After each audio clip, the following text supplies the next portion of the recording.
Well, now it's time to think about the health of our mind, and I'm going to be joined here in just a second by Dr. Sheila Forman, great friend of the program here. Dr. Sheila, great chair change. That was fast. Thanks for joining us. My pleasure. Thanks for having me. You know, we were talking about this, one of the first programs that we did together where, you know, we're in difficult and challenging economic times. And here we are now in the middle of the summer, or most of us think of vacations and going on vacation. Certainly the kids are on our back about going on vacations.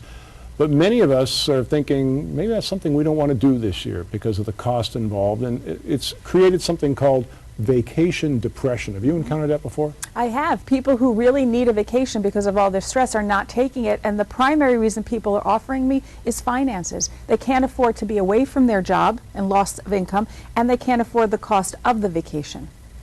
Now, I would think that if you need to get away from your job, need to get away from your everyday life, and that's what a vacation's all about, and then you compound that further by not doing it and stressing about why you're not doing it, that's just got to make the whole thing even worse. It absolutely does. And what's so interesting is we as a nation generally don't take vacation, regardless of the economic status. We have a reputation in the world as being the no vacation nation.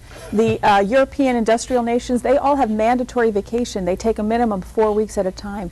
Here it's customary that people take maybe 2 weeks, and the statistics that I looked at show that most people give back an average of 3 days a year of their precious vacation time. So even when we have the financial means, we're not taking it. We are a very stressed out nation, and we really need some time off. Well, you're absolutely right. I mean, France takes the entire month of August off. Almost everyone in the darn country. You know, you can't get to a restaurant in the month of August in France.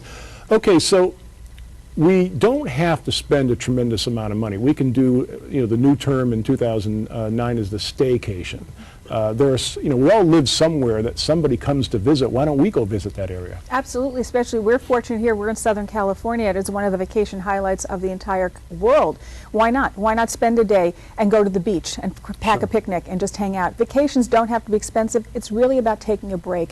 And my most important tip, leave the cell phone, Blackberries, laptops home. Really take a break. Ooh, ooh, I know, it's controversial. That's controversial. Now, let's talk about the people who say, okay, we're going to go on a vacation.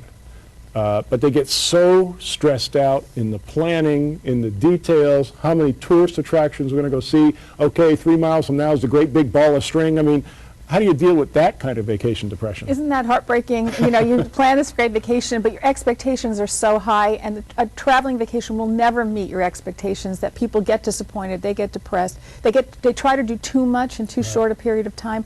I always recommend pick 1 or 2 highlights of the trip, and if you're going with your family, let each person pick 1 or 2 things and make the trip be about that. You can't see everything in 10 days. You can't see everything in a weekend. It's not possible.